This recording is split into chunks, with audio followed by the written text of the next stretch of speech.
नमस्कार। कार्यक्रम खबर एक्सप्रेसको आजको श्रृङ्खलामा हार्दिक स्वागत गर्दछु। म रामचन्द्र खड्का। दर्शकहरू, आज हामीसँग कुराकानीका लागि हुनुहुन्छ सानिमा जनरल इन्सुरेन्सका प्रमुख कार्यकारी अधिकृत सुदुम्न प्रसाद उपाध्याय। उहाँसँग समग्र बिमा क्षेत्रको विषयमा केन्द्रित भएर कुराकानी गर्नेछौँ। उहाँलाई कार्यक्रममा स्वागत गरौँ। स्वागत छ सर। यहाँलाई धन्यवाद। के छ, आराम हुनुहुन्छ? एकदम। यहाँलाई? हजुर, एकदम ठिक छु। के छ अहिले बिमा क्षेत्रको अहिलेको अवस्था के छ? बिमा क्षेत्रको अहिलेको अवस्था राम्रै छ भन्नुपर्छ, किनभनेदेखि बिमाको ग्रोथ भइरहेको छ। कोभिडमा अलिकति एक्टिभिटीहरू अलिकति घटेको पनि अब अहिले बिस्तारै लय लिँदैछ। राम्रै छ समग्र बिमाको स्थिति। हजुर, अहिले जुन बैंकिङ सेक्टरमा जुन तरलताको समस्या छ, यो असर चाहिँ बिमा क्षेत्रलाई कतिको पर्दो रहेछ? के छ यसको चाहिँ? यसको असर भनेको तपाईँको अहिले इमिडिएटली असर पर्दैन, त्यस्तो ठुलो असर पर्दैन। तर यसले चाहिँ के भने लङ टर्म इफेक्ट पर्छ। किनभनेदेखि तपाईँको अहिले नयाँ लोन नहुनुको मतलब के हो त? नयाँ इकोनोमिक एक्टिभिटी नहुनु हो। नयाँ इकोनोमिक एक्टिभिटी नहुने बित्तिकै त बिमा पनि नयाँ बिमा हुँदैन।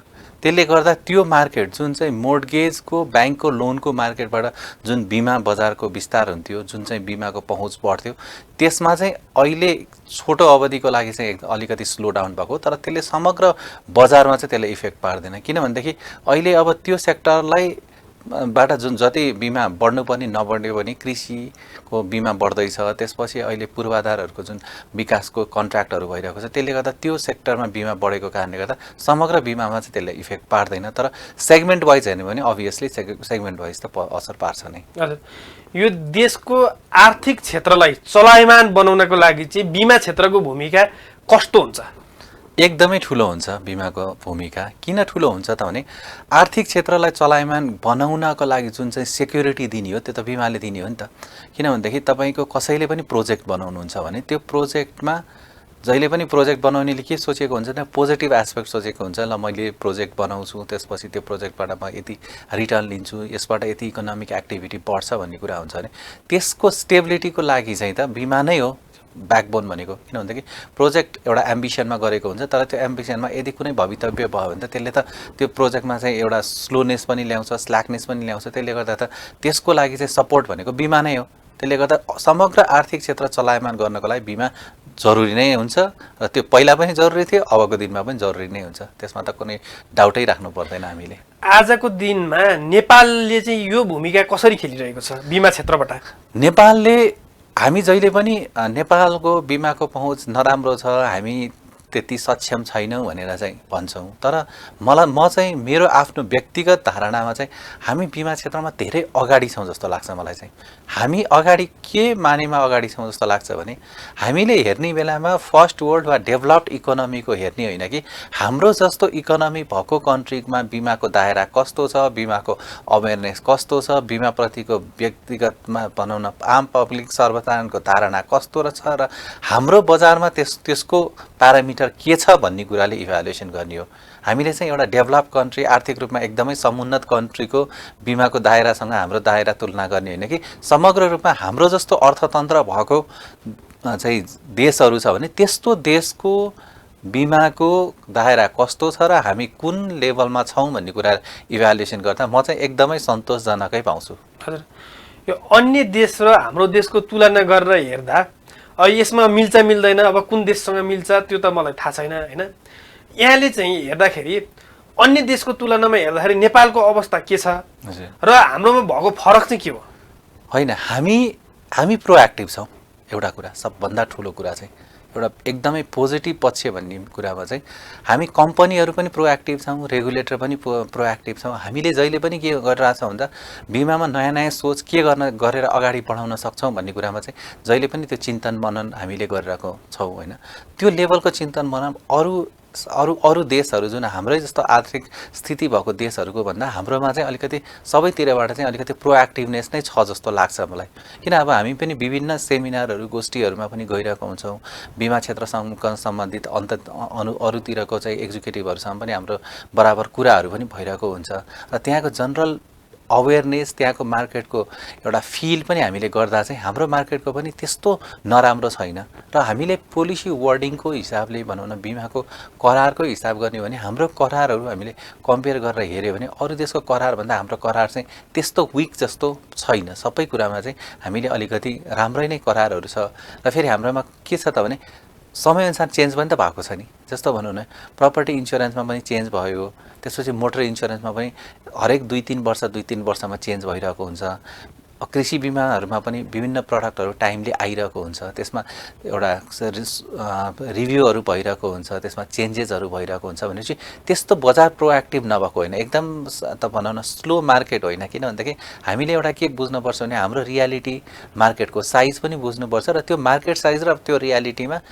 हाम्रो बिमा क्षेत्र डाइनामिकै छ जस्तो लाग्छ मलाई करिब हाम्रो देशमा बिमाको पहुँच 35% भनेको छ होइन त्यो त विशेष गरी लाइफमा वैदेशिक रोजगार सहित गरेर त्यो जनरलको अवस्था चाहिँ के छ अहिले जनरलको अवस्थामा पनि तपाईँको के भन्छ 15 देखि 20% रेन्जमा चाहिँ हामीहरूको पनि बिमाको पहुँच छ किनभनेदेखि बिमाको पहुँच कसरी बढ्यो त भने हाम्रो कृषि र हामीहरूको कन्ट्रीमा के छ त भने यो सवारी साधनको अनिवार्य बिमा छ नि त्यो भएको कारणले गर्दा पनि बिमाको पहुँच चाहिँ एकदमै राम्रो छ र यो 10 वर्ष हेर्नुहुन्छ भने तपाईँले नेपालको बिमाको पहुँचमा जुन फड्को नेपालले मार्न सक्यो चाहे जीवन बिमा क्षेत्रमा होस् र निर्जीवन बिमा क्षेत्रमा हो दुईटै बिमा क्षेत्रमा चाहिँ पहुँच एकदमै राम्रो र त्यो पहुँच चाहिँ तपाईँको के हुन्छ त भने अझ बढ्छ नबढ्ने भन्ने कुरा होइन घट्ने भन्ने कुरा होइन अझ त्यो पहुँच चाहिँ बढ्छ त्यसले गर्दा अबको 10 वर्षमा हेऱ्यो भने हामीले डेभलप कन्ट्रीको जति चाहिँ बिमाको पहुँच छ त्यो लेभलसम्म हाम्रो पहुँच पनि पुग्छ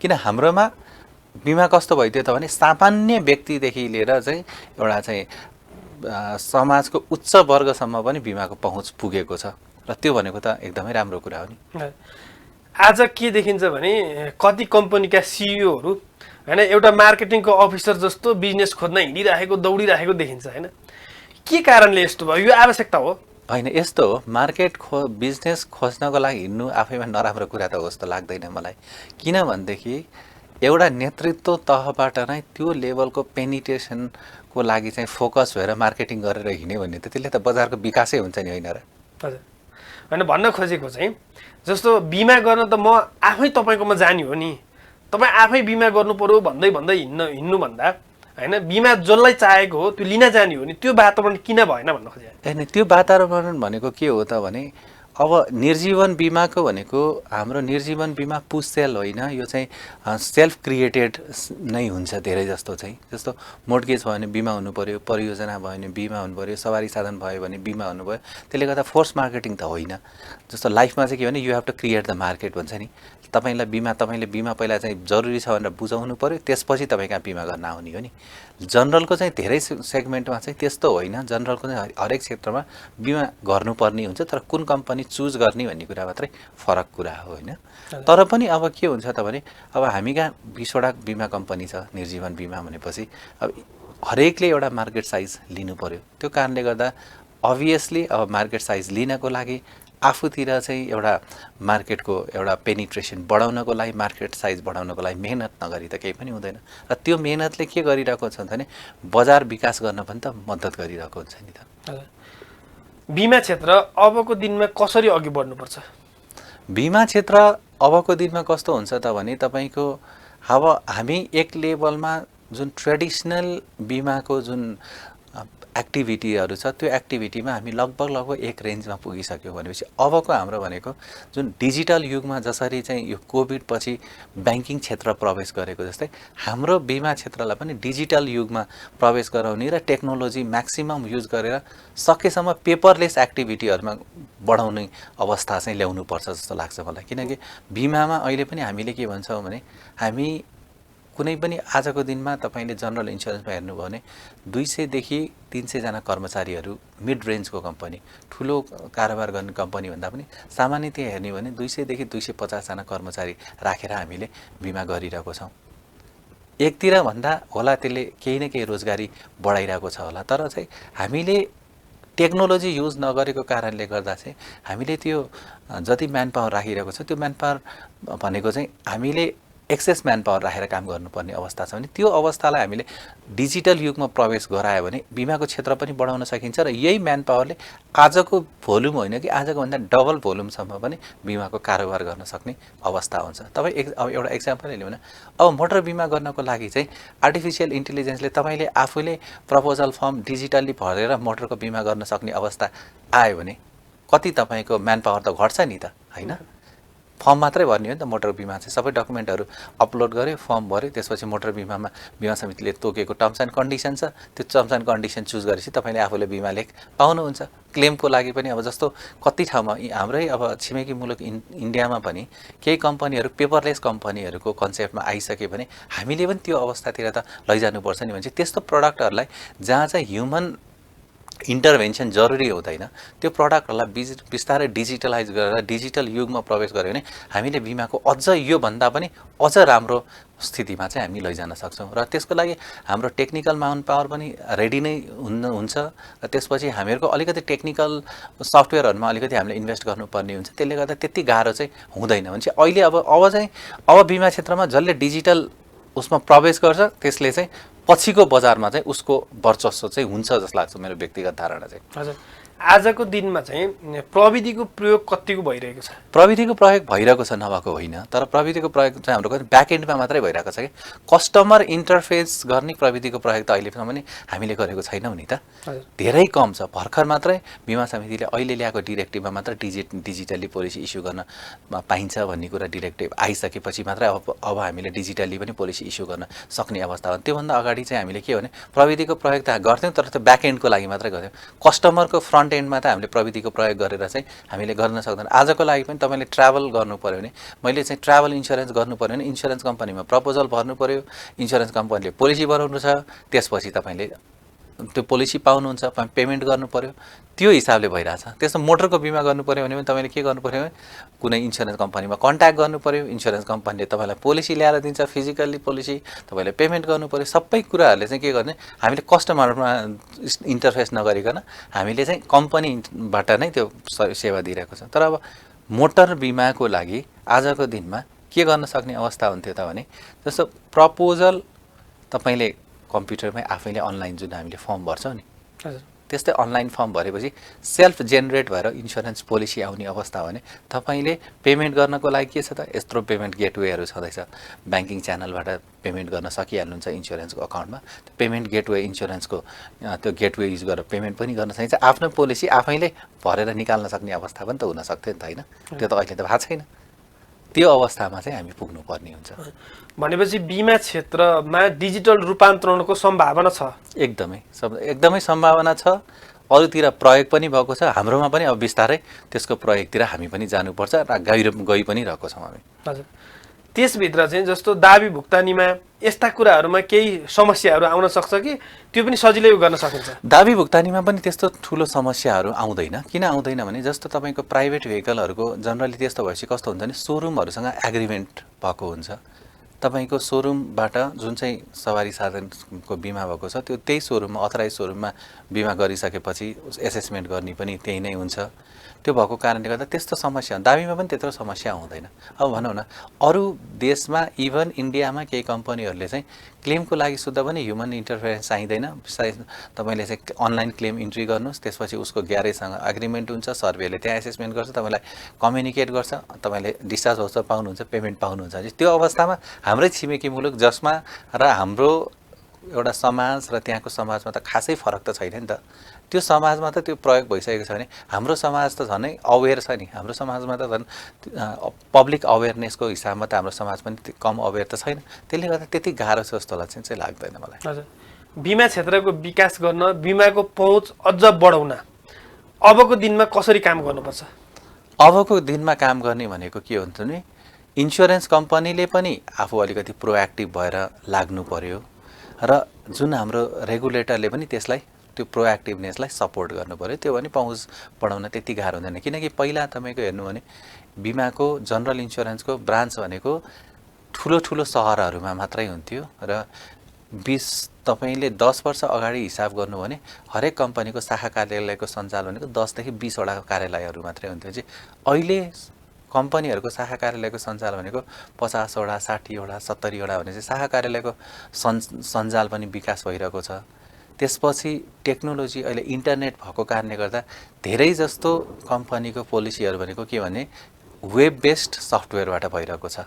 वेब बेस्ड सफ्टवेयर भनेको पछि तपाईँको जहाँबाट पनि बिमा लेख जारी गर्न सक्ने अवस्थामा सफ्टवेयरहरू युज भइरहेको छ भनेपछि अब बिमाको पहुँचको लागि चाहिँ त्यति धेरै मेहनत गर्नु पर्दैन। प्रविधि भएको कारणले गर्दा अलिकति सामान्य रूपमा अलिकति आफूले इफोर्ट लगाए पनि गर्न सकिन्छ। आजभन्दा 5 वर्ष अगाडिको अवस्था त्यस्तो थिएन, किनकि एक त सडक सञ्जालको विकास राम्रोसँग भइरहेको थिएन।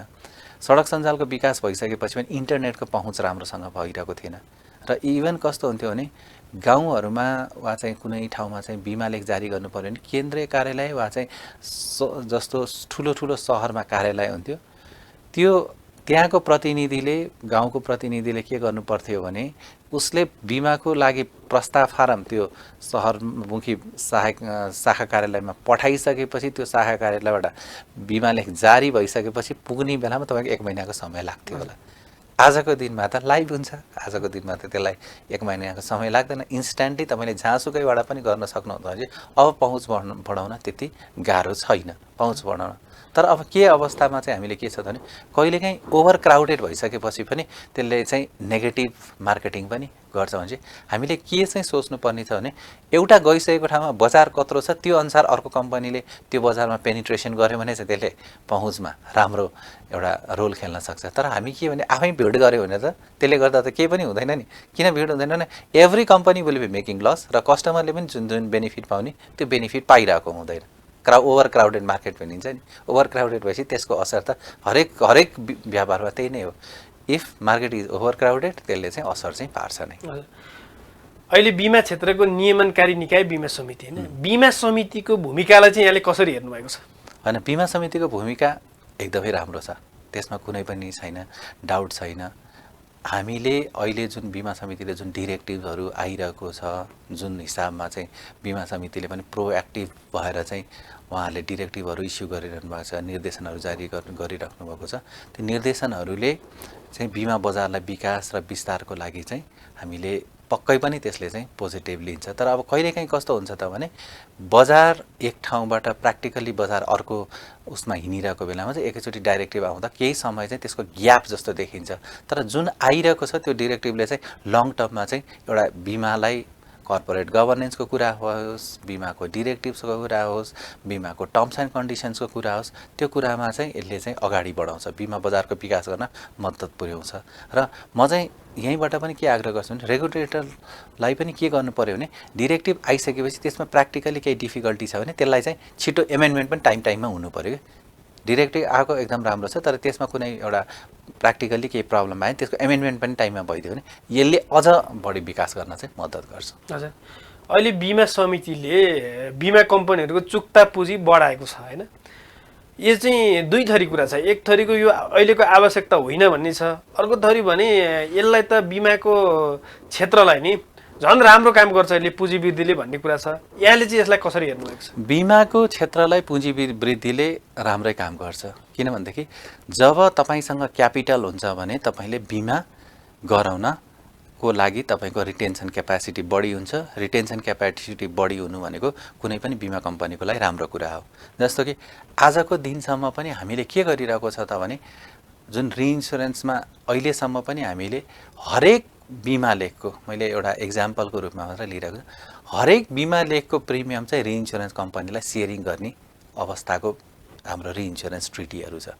त्यो भनेको बिमाको बजारको विकासको लागि, पुँजीको एउटा चाहिँ रिटेन्सनको लागि त्यो त्यति राम्रो होइन। हामीले के भने एक हदसम्म चाहिँ आफूले रिटेन गर्न सक्ने अवस्था हुनको लागि भनेको पुँजी चाहिन्छ, नचाहिने होइन। तर अब पुँजी सँगसँगै त्यो के हुन्छ त भने पुँजी पनि बढ्ने अनि त्यसपछि नम्बर अफ कम्पनी पनि त्यति नै रहने गर्दा चाहिँ बजारमा एक्सेस पुँजी भयो भने के हुन्छ, त्यसले फेरि अर्को समस्या निम्त्याउन सक्छ भन्ने कुरा आफ्नो ठाउँमा हो। तर एज एन इन्डिभिजुअल कम्पनीको हिसाब गऱ्यो भने चाहिँ पुँजी एकदमै जरुरी हुन्छ र पुँजी चाहिन्छ नै। हजुर, मैले यहाँलाई सुरुमै सानीमा जनरल इन्सुरेन्सको प्रमुख कार्यकारी अधिकृत भनेर सुरुवातमै भनिसकेँ होइन। हामीले अरू समग्र बिमा क्षेत्रको कुरा गऱ्यौँ, सानीमा इन्सुरेन्सको चाहिँ कुरै गरेनौँ। अब सानीमाकै सिइओ आएर सानीमा इन्सुरेन्सकै कुरा नगर्दा अलिकति अन्याय नै होला। के छ सानीमा जनरल इन्सुरेन्सको चाहिँ के छ अवस्था अहिले? सानीमा जनरल इन्सुरेन्सको अवस्था के छ त मैले अरू बेलामा पनि तपाईँसित भनेको थिएँ कि सानीमा जनरल इन्सुरेन्सले अहिले के हेरिरहेको छ भने मैले बिमा क्षेत्रमा 25 वर्ष बिताएँ र मेरो सोच के भने बिमा क्षेत्रमा भनेको आफ्नो एउटा सेटअप राम्रोसित नभइकन एग्रेसिभली म बिमा गर्छु भनेर मात्रै पनि बिमा गर्न सकिँदैन। त्यसले गर्दा विभिन्न समस्याहरू निम्त्याउन सक्छन् भन्ने हिसाबले चाहिँ एकदमै एउटा कम्पनीले स्ट्राटेजिक रूपमा कुन पोर्टफोलियो भोलिसम्म लङ टर्मसम्म दिगो हुन्छ, कस्टमरहरूलाई एउटा क्वालिटीको सर्भिस दिन सकिन्छ भन्ने कुरामा फोकस गरेर हामीले लगिरहेको छौँ। जुन हिसाबमा हामी गइरहेको छौँ हेर्दा आजको दिनमा तपाईँहरूलाई हेर्दा बजारलाई हेर्दा हामी सानीमा जनरल इन्सुरेन्स एकदम स्लो एक्टिभिटी गर्न नसकेको जस्तो होइन, तर हामीले के भने यो हामीले गर्न नसकेको होइन कि हाम्रो सोच अनुसार नै हामी अगाडि बढिरहेको छौँ। त्यसले गर्दा म चाहिँ एज अ प्रमुख कार्यकारी अधिकृतको रूपमा चाहिँ सानीमा इन्सुरेन्सको जुन पर्फर्मेन्स छ त्यसमा म एकदमै खुसी छु र भविष्यमा चाहिँ यो के भन्छ भने एउटा पनि जनरली अब म त अब मैले बिमा क्षेत्रमा अब लामो समय बिताएको कारणले गर्दा विभिन्न देशका प्रमुख कार्यकारी अधिकृतहरूसँग पनि मेरो कुरा फ्रिक्वेन्टली भइरहेको हुन्छ र अरू बजारमा पनि बिमा क्षेत्रमा एउटा कम्पनी इस्टाब्लिस भएपछि एटलिस्ट 5 वर्ष चाहिँ त्यो कम्पनीलाई एउटा सेटअप गर्ने टाइम लाग्छ भने चाहिँ विदिन 5 इयर्समा हामी जुन एउटा सेटअपको लागि जुन चाहिँ एउटा कम्पनीको कम्पिटिटिभ स्ट्रेन्थ मेन्टेन गरेर सेटअप गर्ने सेटअपमा हामी कम्प्लिट गर्छौँ। लगभग हामीसँग 1-1.5 वर्ष बाँकी छ। त्योमा चाहिँ हामी एउटा बजारमा एक लेभलको कम्पनीको रूपमा चाहिँ स्थापित हुन्छ जस्तो लाग्छ। अहिले पनि त्यो लेभलको कम्पनी छैन भन्न मैले खोजेको होइन कि, तर स्टेबिलिटी सबै कुरामा हुनु पर्यो नि।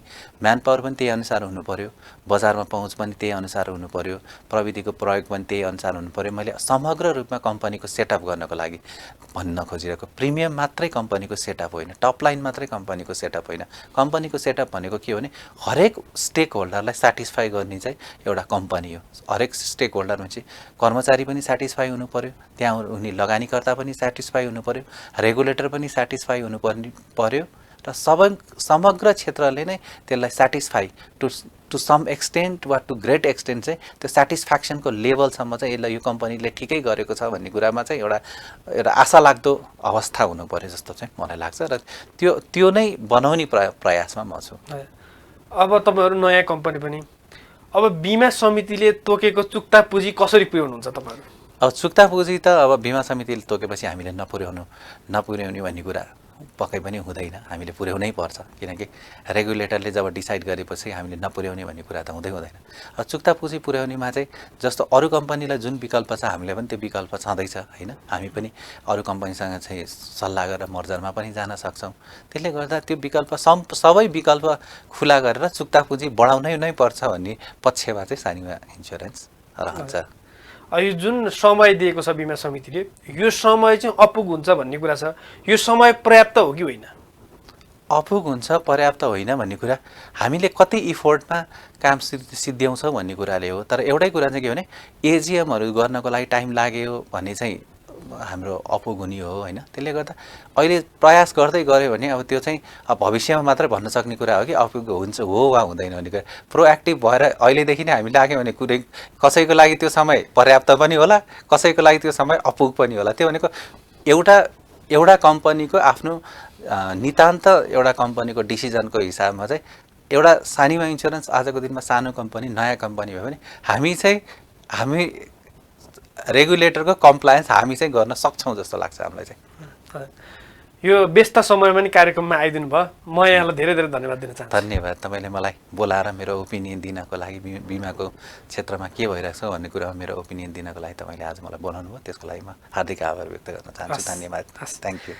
दर्शकहरू, आज हामीले कुराकानी गऱ्यौँ सानीमा जनरल इन्सुरेन्सका प्रमुख कार्यकारी अधिकृत सुदुम्न प्रसाद उपाध्यायसँग। कार्यक्रमको निर्धारित समय सकियो, बिदा दिनुहोस्, नमस्कार।